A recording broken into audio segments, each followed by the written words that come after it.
Welcome to Books for Success. Today, we're delving into the wisdom within Man's Search for Meaning by Viktor Frankl. Originally published in 1946, Man's Search for Meaning details the harrowing experiences of author and psychologist Viktor Frankl during his internment in Auschwitz concentration camp during the Second World War.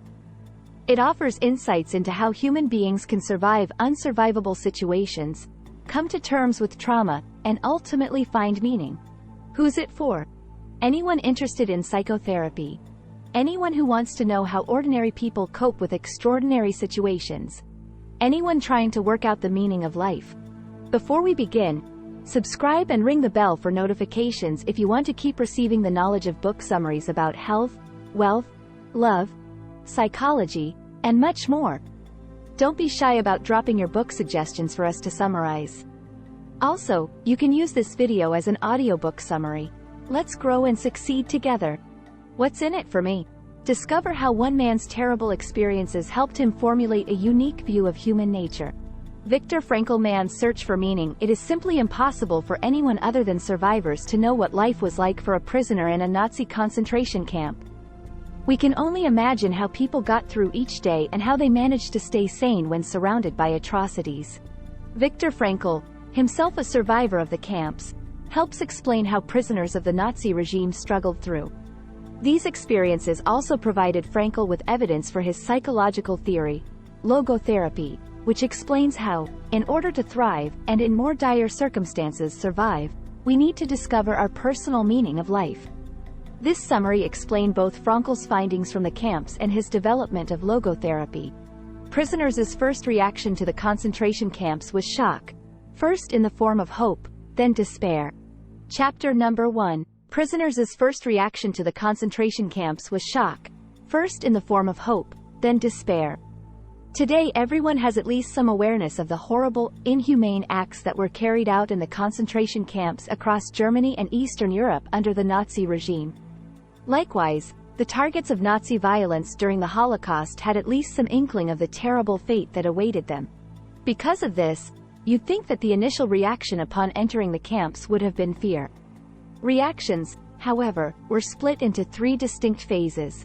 The first phase began upon arrival at the camp, or even as inmates were being transported. Prisoners were so shocked at what was happening that they desperately tried to convince themselves that somehow everything would be all right.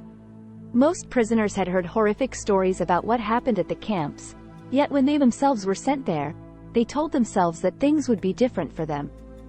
Those who arrived at the death camp Auschwitz, for example, were sent to the left or right as they exited the train, one group for hard labor and one for immediate execution. However, none of them knew what these groups meant. Due to the shock of arriving at the camp, the prisoners succumbed to the delusion of reprieve, falsely believing that the line they were in would somehow mean an escape from certain doom. During this first phase, the prisoners who hadn't yet become accustomed to the horrors of the camp were terribly frightened by everything that went on.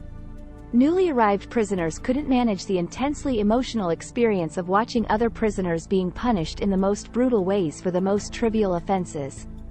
Confronted with grotesque brutality, they soon lost their hope and began to see death as some kind of relief. Most, in fact, considered suicide as a way out, perhaps by grabbing the electrical fence around the camp. After a few days in the camp, prisoners fell into a state of apathy, which allowed them to concentrate on survival.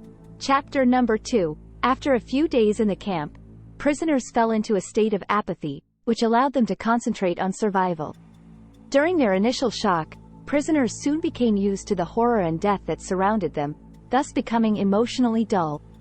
Instead, all their thoughts and emotions were focused on survival.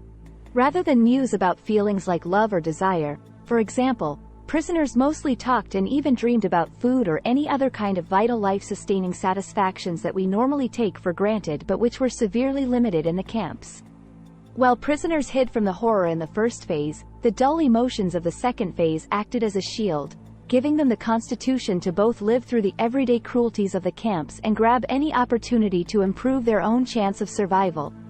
For example, after several people died during a typhus outbreak in one of the camps, prisoners in the second phase no longer felt disgust or pity as they gazed at the corpses. Instead, they saw an opportunity to grab leftover food, shoes, or other clothing items from the now deceased prisoners. There was no foreseeable end to their time in the camp other than at the hands of the guards, which left prisoners unable to imagine that life still had any meaning. Usually, we live for the future. We make big plans and get excited about seeing our lives unfold. Prisoners in the camps, however, had a completely different view. For them, there was no excitement for the future. There wasn't even a future. Nobody knew when or if their prison term would come to an end. Most prisoners thought their lives were already over. They merely existed in the camp. They gave up living as there were no goals to reach. Life after liberation from the camps was often characterized first by a feeling of disbelief, and then by bitterness. Chapter number 3. Life after liberation from the camps was often characterized first by a feeling of disbelief and then by bitterness. The prisoners who were lucky enough to survive the concentration camps had to face a new challenge upon their release. Most had spent such a long time in the camps that living a normal life became very difficult. Immediately after their release, the prisoners were unable to grasp their freedom. Accustomed to a state of emotional apathy, they couldn't immediately change their perspective.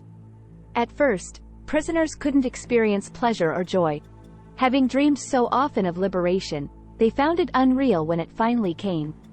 After being liberated, many prisoners felt as though, after all of the brutality that had been inflicted upon them, it was their turn to inflict harm on others. Having been made to suffer such inhumanity, it made complete sense to them to look for some sort of compensation. For instance, by taking vengeance against the guards in the camps. What's more, liberated prisoners didn't always receive the warm welcome they imagined they would when they returned home. Unfortunately, many prisoners came home only to find that their families had been killed and their towns turned into rubble. But their bitterness wasn't just about lost family and friends. They hoped for compassion, expecting that their suffering would be understood. All too often, however, the people they'd talked to after release, those who had never seen a concentration camp, would only shrug and tell that they too had suffered, for example, from rationing and bombing. While returning to a normal life certainly wasn't easy for the liberated prisoners, after a while, most of them managed to enjoy their lives once more and be happy that they'd survived the Holocaust. Prisoners concentrated on their inner lives to distract themselves from what was happening in the real world. Chapter number 4. Prisoners concentrated on their inner lives to distract themselves from what was happening in the real world. So far we've seen how prisoners suffered inside the camp, but how was it possible to protect their sanity and survive the horrors? In essence, it all came down to where they placed their focus. For some, imagining their loved ones and reminiscing about the past made it possible to mentally escape the terror and brutality of their environment. In fact, those who were able to find at least a bit of happiness in their memories were often better able to survive than the others. In the brutal reality of the camps, they had no relief as they were forced to do hard labor in the cold with little more than rags on their backs. Love, however, could bring them fulfillment. A nice conversation with their loved ones, even if only in their imaginations, was something the camp guards couldn't take away from them.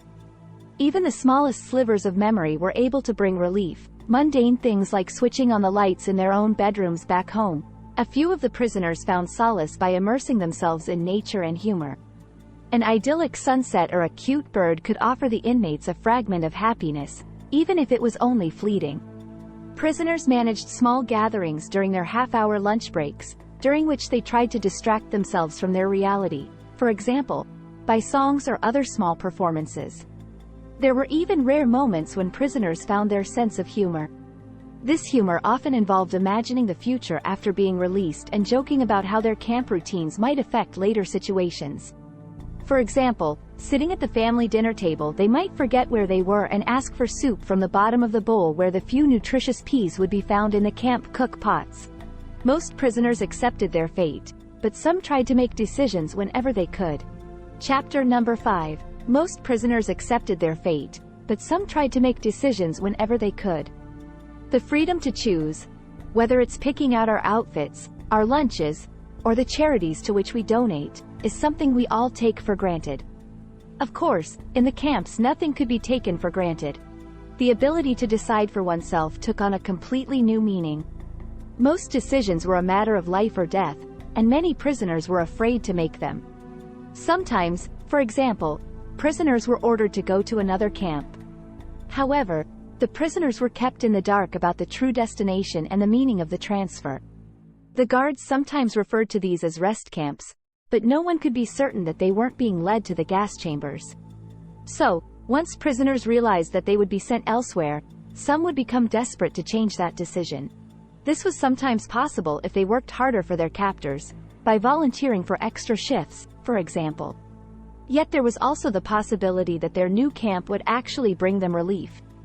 There was simply no way for them to know what decision would be best, and thus many prisoners decided that they should not intervene in their fate. There were other prisoners, however, who were determined to maintain even the tiniest freedoms, and therefore grabbed any opportunity to make decisions. Despite their miserable conditions, these prisoners tried, as far as was possible, to live in accordance with their own values. Their spiritual life, for example, was something that couldn't be taken away from them.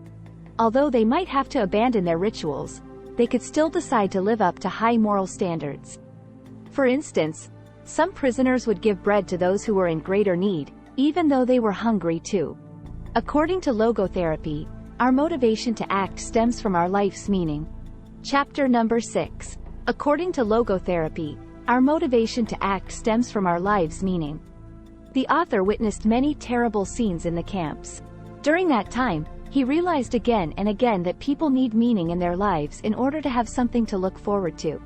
Indeed, the prisoners who could maintain this meaning were stronger and more resilient than those who had lost it. This observation helped confirm many ideas from his own theory of psychotherapy, logotherapy, which posits that our search for meaning is the greatest motivation in our lives. There is plenty of research that supports this idea. For example, in a study from Johns Hopkins University, students were asked what they considered to be central in their lives. The vast majority, 78%, reported that finding a purpose and meaning in life was most important to them. When we're unable to find meaning in our lives, we're left with what is referred to as an existential vacuum. People who are unable to live according to their values or feel like their lives have no meaning will find a kind of emptiness inside themselves. You don't have to undergo serious trauma to experience the existential vacuum. Just take the widespread Sunday neurosis, for example, which occurs when people start to relax after a structured week of hard work, only to realize that their lives are totally devoid of substance. Psychotherapy aims to help people find meaning and thus prevent the negative consequences that could result from a persisting existential vacuum. There is no general meaning of life. Everyone's life has its own specific meaning in a given moment. Chapter number 7. There is no general meaning of life. Everyone's life has its own specific meaning in a given moment. Knowing how important it is to find a purpose in life, we're left asking ourselves how we go about finding our own. Indeed, many people believe that, in order to make the right choices in life, they must first discover their life's purpose. Logotherapy, however, suggests that the opposite is true. It's how we act and it's the responsibility we feel toward our choices that determines our meaning. For example, the prisoners in the concentration camps who were able to maintain a purpose in life did so based on the choices that they made. The decision to look for beauty in nature or help others in greater need gave them a purpose, a realization that they were not beaten and could keep going. One consequence of this is that our meanings don't have to be the same. In fact, everyone has his own meaning of life. If you ask a chess grandmaster the best move, she'll tell you that there is no best move in general. There is, however, a best move depending on the varying situations during the game. The same applies to life's meaning. There is no general meaning of life, and life's meaning depends on each individual's unique set of circumstances and decisions. Logotherapy aims to help people understand the possibility that their lives can have meaning and that everybody has to figure out his life's purpose according to his own decisions. The meaning of life has no restrictions. For example, you might discover that your new job at a recycling startup offers you personal meaning such as feelings like you're a part of a positive contribution to the world. Or it could go beyond the personal and involve society and social conscience like seeing the improvement in other people's lives. You can manage your fears by actively pursuing them.